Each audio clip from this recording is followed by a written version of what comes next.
tenemos comunicación con el doctor Virgilio Hurtado, es especialista en temas electorales. Bueno, como ya todos sabemos y se ha anunciado, de hecho, el Ejecutivo ha enviado un proyecto que tiene que ver precisamente con el adelanto de elecciones para este mes de octubre. Hay que recordar que se ha estado debatiendo en el Congreso una iniciativa o iniciativas similares que hasta ayer no tuvieron ningún tipo de éxito porque finalmente fueron rechazadas. Y bueno, vamos a ver qué es lo que puede suceder con este proyecto que en el fondo es básicamente lo mismo, pero ya sabemos por lo menos cuál ha sido la decisión del Parlamento sobre el tema. ¿Qué tal, doctor Hurtado? Muy buenas tardes. Buenas tardes, Jorge. Es un gusto estar en TV Perú, en este programa que llega a todo el territorio nacional y máxime si vamos a tratar un tema tan importante de coyuntura política que interesa a todos los peruanos. Sin duda que es así. Bueno, hay posibilidades, ¿considera usted que, bueno, ya tomando en cuenta que usted es especialista en temas electorales, habría posibilidades de que se desarrolle unas elecciones generales para octubre de este año, dado, digamos, los tiempos y, por supuesto, el establecimiento de un calendario electoral que tiene que estar bien definido antes precisamente de cualquier comicio? Sí, hay que hacer un poco o tener en cuenta el recuento histórico de cómo han evolucionado las normas electorales. ¿Por qué? Porque cuando el artículo 134 de la Constitución, que es el ejemplo más próximo que tenemos, señala que ante la denegatoria de la confianza a dos consejos de ministros, el presidente de la República disuelve el Congreso, se convocaba elecciones en un plazo de 4 meses, ¿no? La Constitución es del año 1993, pero la primera versión, el texto original de la Ley Orgánica de Elecciones señalaba que el presidente de la República convocaba elecciones en un plazo comprendido entre 120 a 150 días calendario, o sea, anteriores a la elección. En consecuencia, el diseño institucional original estaba hecho para que las elecciones generales pudieran llevarse a cabo en un plazo no menor de 120, o sea, 4 meses, o 150 días, o sea, 5 meses. ¿Correcto? Entonces, la logística electoral peruana sí ha estado preparada para recurrir a esos procesos, sino que con el tiempo se incorporaron otros elementos y se amplió el plazo de convocatoria para que los partidos políticos pudieran hacer elecciones internas en un periodo mucho más holgado, el Jurado Nacional de Elecciones pueda escrutar de manera más minuciosa las declaraciones juradas debidas de los candidatos y la Oficina Nacional de Procesos Electorales tuviese más tranquilidad, un espacio de tiempo más amplio para poder ejecutar los actos de la logística electoral en la elaboración de los materiales electorales. En consecuencia, no es que no se puedan hacer las elecciones en un plazo de 4 meses. Por supuesto que se puede, sino que los organismos electorales tienen que afinar sus procedimientos para poder darle al país una elección dentro de ese plazo. Entonces, esto es básicamente, en todo caso, si superamos el tema logístico, técnico, de la realización propia de los comicios electorales, pues solamente queda el tema de la voluntad política. Claro, porque si hace 20 años eso era posible, nadie va a decir que ahora llevar a cabo un proceso electoral en 120 días es imposible. Hace 20 años se hacía, ¿no? Y más, les hablo del año 1997. Entonces ahora con mayor razón, dado que los adelantos tecnológicos, las tecnologías de la información, entre otros elementos, pues permiten actuar con mayor celeridad. ¿Y habría posibilidad dentro de este lapso, si es que eventualmente se aprobara este proyecto que ha sido enviado por el Ejecutivo, de realizar elecciones en octubre del 2023, desarrollar un proceso, por ejemplo, de primarias a la interna de los partidos políticos, o esto en realidad no se podría hacer y solamente se tendría que llevar adelante los comicios propiamente? Hay especialistas que han señalado, en opinión que yo comparto, que para actuar con la mayor celeridad tendrían pues que inaplicarse las reglas o suspenderse la aplicación de las reglas referidas a las elecciones primarias, indudablemente. Y como también realizar algunas modificaciones legislativas para exonerar a los organismos electorales de ciertos plazos que en realidad, de no hacerse así, podrían conllevar a que el proceso sea mucho más largo.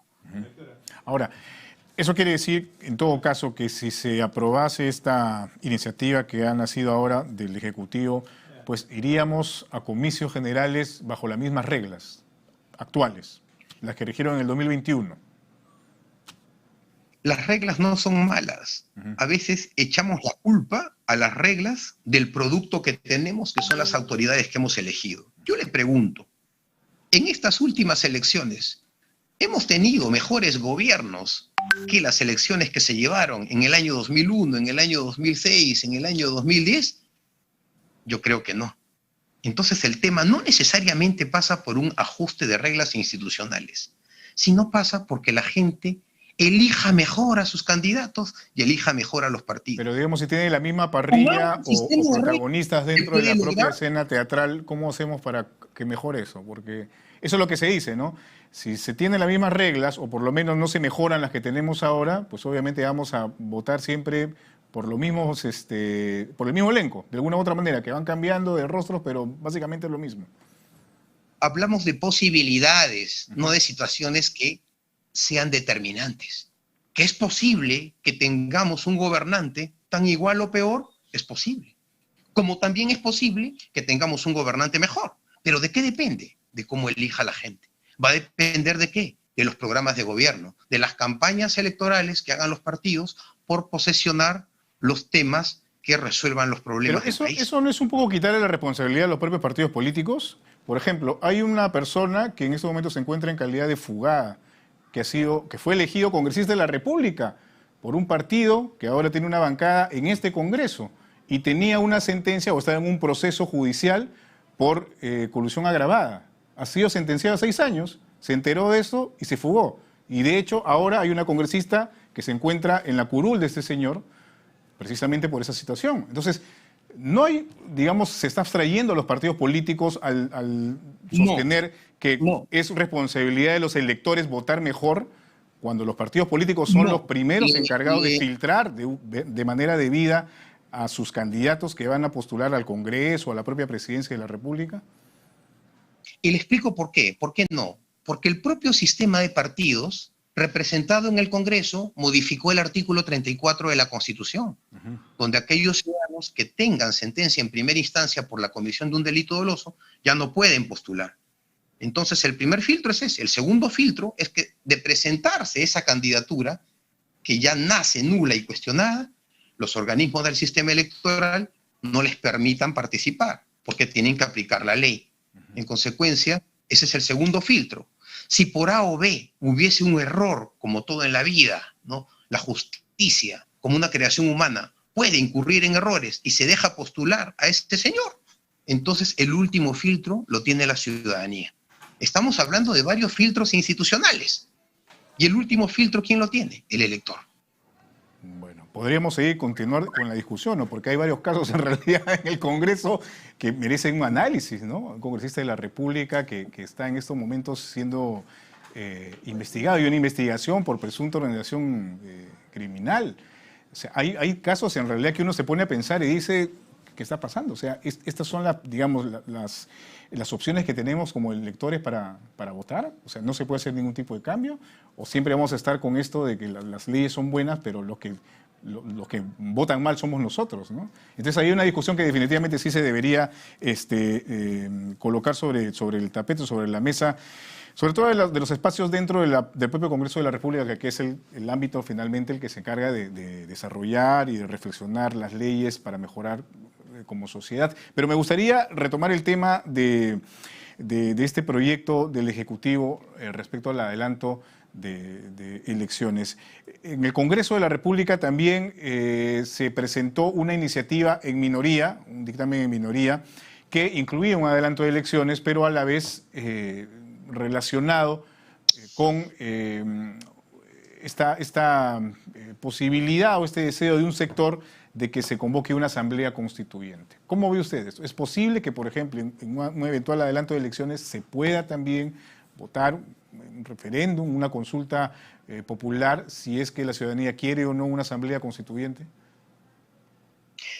En la medida que estamos en una situación extraordinaria, y que las nuevas elecciones implican una modificación constitucional para el recorte del mandato ante un supuesto no previsto en la Constitución, y como tampoco está prevista la consulta para preguntarle a la ciudadanía si desean o no que se instituya una asamblea constituyente, en la misma medida, ese supuesto que actualmente no existe en la Constitución, porque la Constitución tiene otra lógica cuando se inicia, cuando entra en vigencia y se instala el Estado de Derecho, en esa medida es que es posible que a través de una reforma constitucional, de esa misma reforma constitucional, de la incorporación de esa famosa cuarta disposición transitoria en la Constitución, se pueda, pues, efectivamente hacer viable que quien resulte siendo presidente consulte a la ciudadanía si aprueba o no la elección de una asamblea constituyente. Porque ya en el plano constitucional, al ser factible la modificación de la Constitución, también es factible que ese tipo de disposiciones puedan incorporarse. La única limitación que establece la Constitución es que no se modifique, ¿no?, el cuadro de valores materiales que ella contiene, que forma parte de nuestra Constitución histórica. O sea, digamos que en estas elecciones que se aprueban en octubre, se puede tener una boleta, una cartilla en la que se le consulta a la ciudadanía, ¿quiere asamblea constituyente o no? Se puede hacer, si es que se reforma, como usted señala, se incluye una disposición transitoria. Sí, es posible, ¿por qué? O sea, que se inserte en la elección la pregunta que se consulta al pueblo, ¿no?, en una consulta popular de referéndum. Es factible porque la ley 26.300, Ley de los Derechos de Participación y Control Ciudadano, señala que las consultas populares como referéndum no pueden llevarse a cabo de manera simultánea con las elecciones generales o con las elecciones regionales y municipales. Tanto es así que en nuestros antecedentes históricos, no olvidemos que la ley que aprobaba la devolución de los fondos del FONAVI fue aprobada en un proceso y de manera simultánea con las elecciones regionales y municipales del año 2010. Y que las modificaciones planteadas a iniciativa del Poder Ejecutivo cuando el señor Vizcarra era presidente de la República también se validaron a través de un referéndum que fue simultáneo a las elecciones regionales y municipales del 2018. Claro. Aprovechando que usted es especialista en temas electorales, porque este tema de la Asamblea Constituyente es algo que se ha venido escuchando, me parece, con más frecuencia, con más fuerza en este último tramo digamos, del tiempo que ha transcurrido en nuestro país, que parece que hubiera sido muchísimo por todas las cosas que suceden en el Perú de una manera inusitada. ¿Cómo se tendría que formar una Asamblea Constituyente? Porque hay este temor de la Asamblea Constituyente, pero muchos probablemente no tengan el concepto claro, ¿no? ¿Cómo se formaría una Asamblea Constituyente? Digamos que es una elección de sus miembros a dedo, es una elección que tiene que tener, digamos, todo el rigor de los comicios como los conocemos, una votación con campañas, con personas que candidateen para integrar esta Asamblea Constituyente, y si es que eventualmente logran desarrollar este producto que sería una nueva Constitución, en fin, o la modificación de la Constitución, esto tendría que someterse a una votación. ¿Quién decide finalmente que se acepte o no se acepte? ¿Cómo funciona este proceso si lo pudiera hacer de una manera didáctica y breve también? Es muy sencillo. Hay una cláusula constitucional que establece que todo poder emana del pueblo, que es el artículo 45. Entonces, eso ya nos marca la pauta de cuál va a ser la forma que se va a recurrir para componer una asamblea constituyente. Tiene que ser la electoral, porque no hay otro procedimiento más afín a ese principio de construir una voluntad colectiva que un proceso electoral. Entonces tiene que elegirse por elección para que esa asamblea tenga representatividad.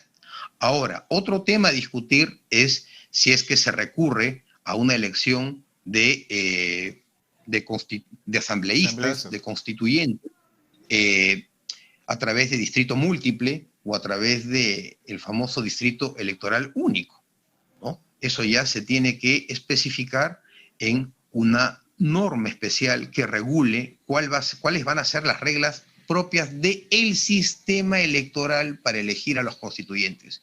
Circunscripciones electorales, tipo de candidaturas, si es por lista o unipersonales, o candidaturas unipersonales. También seguro se tendrá que discutir la estructura del voto, dependiendo si es que las candidaturas son por listas o son individuales, si se aplica alguna barrera electoral o no, etcétera. O sea, digamos que hay una serie de procedimientos o de filtros y digamos de requerimientos para llevar adelante una figura de esta naturaleza, como la que estamos hablando, de la Asamblea Constituyente. No es una cuestión que sea algo que se puede hacer a voluntad de una sola persona o un grupo reducido de personas. No, tienen que existir normas para que las exigencias y requisitos estén en normas, en disposiciones legales preestablecidas antes de la convocatoria a una elección para elegir constituyentes. Ahora, nuestra actual Constitución ¿considera la figura de Asamblea Constituyente en alguno de sus artículos o no? No aparece, no existe en nuestra Constitución. No existe. ¿Por qué? Porque la lógica del Estado constitucional y democrático de derecho es de que una vez que la Constitución entre en vigencia, aprobada por representantes elegidos por votación popular, aprobada a través por referéndum, una vez que esa Constitución entra en vigencia ad infinitum. Y no se necesita de una Asamblea Constituyente porque el artículo 206 de la Constitución ya otorga facultades constituyentes al Congreso constituido. ¿Correcto? Desde esa perspectiva, los congresistas que se eligen ya tienen la facultad de modificar total o parcialmente la Constitución.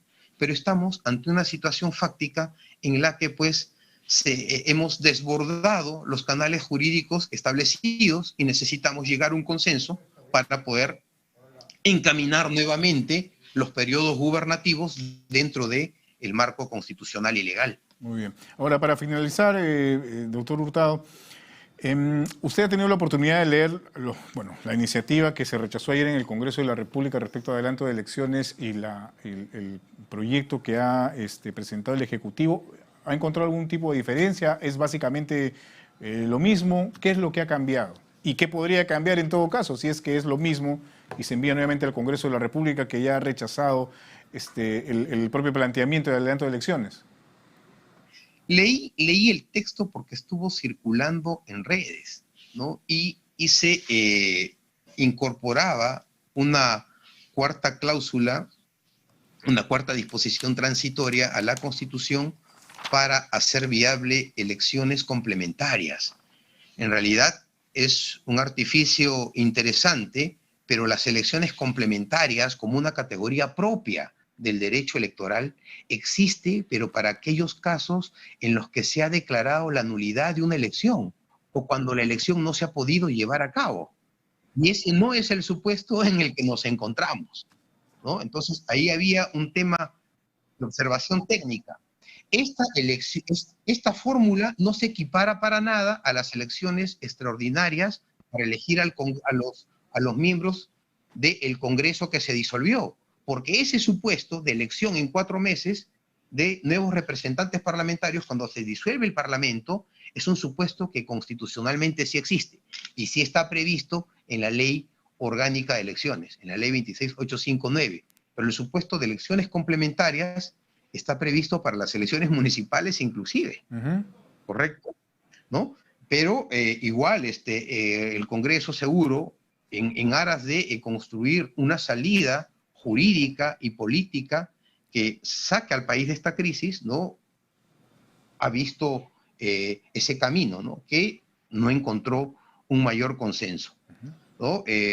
Algo que también es real y que sí está en la Constitución es pues la renuncia del último vicepresidente en funciones, porque ahí sí, de ser ese el caso, el presidente del Congreso que asume automáticamente está obligado a convocar elecciones, tal como ocurrió en el año 2001. ¿Y tendrían que darse en el lapso de 4 meses, como usted señalaba hace un instante? Efectivamente, efectivamente. Muy bien. ¿No? Ahí sí entraríamos a un supuesto constitucional que está regulado y que las normas tendrían pues que aplicarse inmediatamente. Y ahora, ¿hay algún tipo de argumento que pueda sostener la remoción de las autoridades de los órganos electorales, OMPE y Jurado Nacional de Elecciones, que es una propuesta que incluso se había lanzado en el lapso de este debate. ¿Tendrían que irse ellos para, de alguna forma, llevar adelante nuevas elecciones en este contexto? La ley orgánica, por ejemplo, del Jurado Nacional de Elecciones prevé la vacancia de los miembros del jurado, pero son causales taxativas que no tienen nada que ver con un contexto político en el que ellos puedan ser víctimas de algún tipo de presión, ¿no? Tampoco hay un desarrollo respecto a la revocatoria que debería desarrollar cada institución que es responsable de la elección de los miembros del Jurado Nacional de Elecciones. No desde el Congreso, no desde una iniciativa legislativa. La única forma de poder renovar a los titulares de los organismos electorales es a través de la renuncia. Pero la renuncia no es un acto, la renuncia es un acto que responde a la voluntad del titular del cargo, no a las presiones que puedan venir externamente. Por eso, digamos, una iniciativa legislativa no puede hacer o obligar a que las autoridades electorales tengan que irse. En realidad, no. Si es a nivel legislativo, sería pues una norma intrusiva, ¿no? Una reforma constitucional, porque finalmente los órganos electorales son constitucionalmente autónomos. Podría hacerse una reforma constitucional inclusive, pero también hay un límite, que es el principio de razonabilidad, y otro límite que está expresamente establecido en la Constitución. No se pueden aprobar leyes con nombre propio. Muy bien, listo. Muy amable, ha sido un gusto conversar con usted. Que tenga buenas tardes.